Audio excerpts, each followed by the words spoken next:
model rambut bob yang sangat simpel dan gampang untuk dicoba. Nah, cekidot. Nah, ini rambutnya setelah udah selesai. Cus ke rambut sebelumnya. Nah, ini dia teman-teman rambutnya sebelum kita rapikan. Coba kalian lihat panjang banget. Karena si kakak ini baru lahiran, jadi dia minta potongan rambutnya itu bob yang nungging. Kebetulan rambutnya itu bukan rambut yang lurus ya teman-teman ya, rambut yang agak mengembang sedikit, tapi agar kelihatan lebih rapi dan tidak melengkung-melengkung. Gimana cara potongnya Kak Sandra? Cus kita ratakan aja dulu bagian atas karena dia meminta kalau rambutnya itu harus pendek. Nah, agar hasil rambutnya itu tidak berantakan dan acak-acakan, kita ambil aja langsung potong pendek teman-teman. Nah, untuk rambutnya yang panjang itu bisa kita gunakan untuk hair extension atau bisa digunakan untuk hair clip. Jadi tergantung kita ya teman-teman ya. Jadi sayang kalau kita potong rambutnya itu acak-acakan. Nah, di sini aku ratakan dulu ya agar mengurangi kita itu waktunya itu jangan terlalu lama. Cus. Nah, kayak gini aja udah cantik loh teman-teman.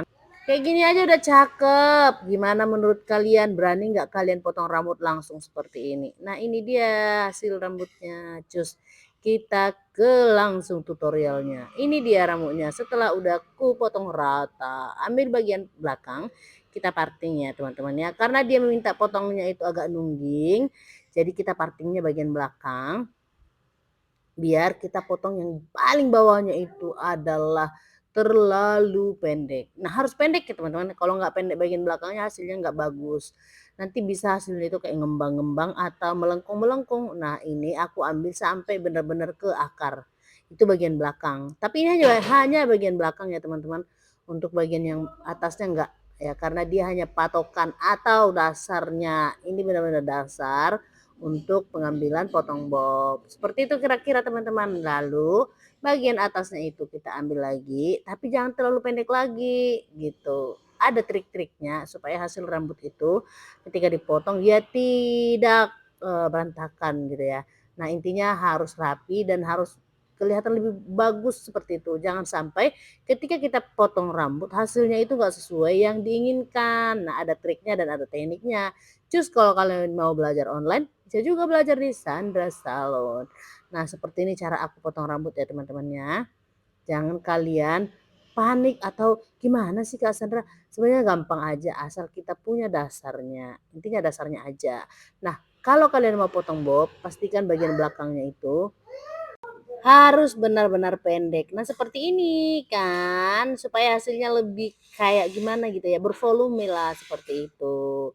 Nah, untuk bagian belakangnya ya, karena bagian belakang itu penentu apa kualitas, penentu hasilnya gitu. Sangat-sangat berpengaruh kalau bagian belakang itu nggak rapi kita ambil. Kenapa sih Kak Sandra potong rambutnya seperti ini? Nggak tahu, aku suka aja potong rambut kayak gini, kayak enteng aja rasaku, kayak cepet gitu loh, nggak membuang waktu. Jadi kalau aku potong rambut seperti ini kayak aku gampang aja sih rasanya gitu. Nah, ini nggak ada di pelajaran lain, ini hanya ada di Sandra Salon. Untuk pengambilan bagian samping sebelah kiri kita harus bawa ke belakang ya. Karena patokannya tadi di belakang. Jadi kita harus bawa ke belakang. Supaya apa? Supaya benar-benar hasilnya itu kayak nungging banget gitu ya. Nah, kiri kanan itu bagian yang depan harus dibawa ke belakang. Seperti ini contohnya. Nah, nanti tanpa dibelo juga dia sudah bagus. Nah, kayak gini. Gimana menurut kalian? Ada perubahan nggak? Seperti itulah kira-kira teman-teman. Nah, untuk sebelah kanan juga seperti itu kita bawa ke belakang ya. Jadi patokannya itu bagian belakang supaya bagian depannya itu lebih panjang seperti itu.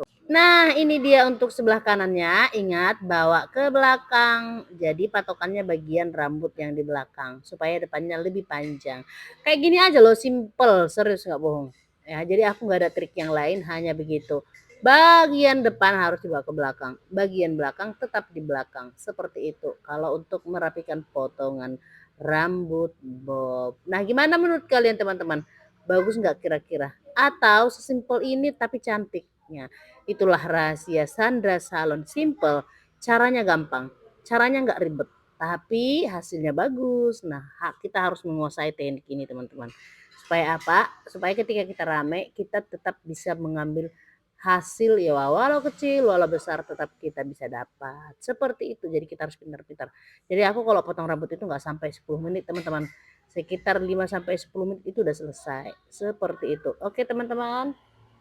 Jadi menurut kalian cocok nggak sama wajahnya? Atau kalian lebih suka rambut dia panjang atau pendek? Nah, jadi lebih simpel kali kan, nggak ribet-ribet amat gitu. Nah, apa coba dia lebih cocoknya rambut panjang atau rambut pendek? Kalau aku sih lebih memilih kalau dia rambut pendek.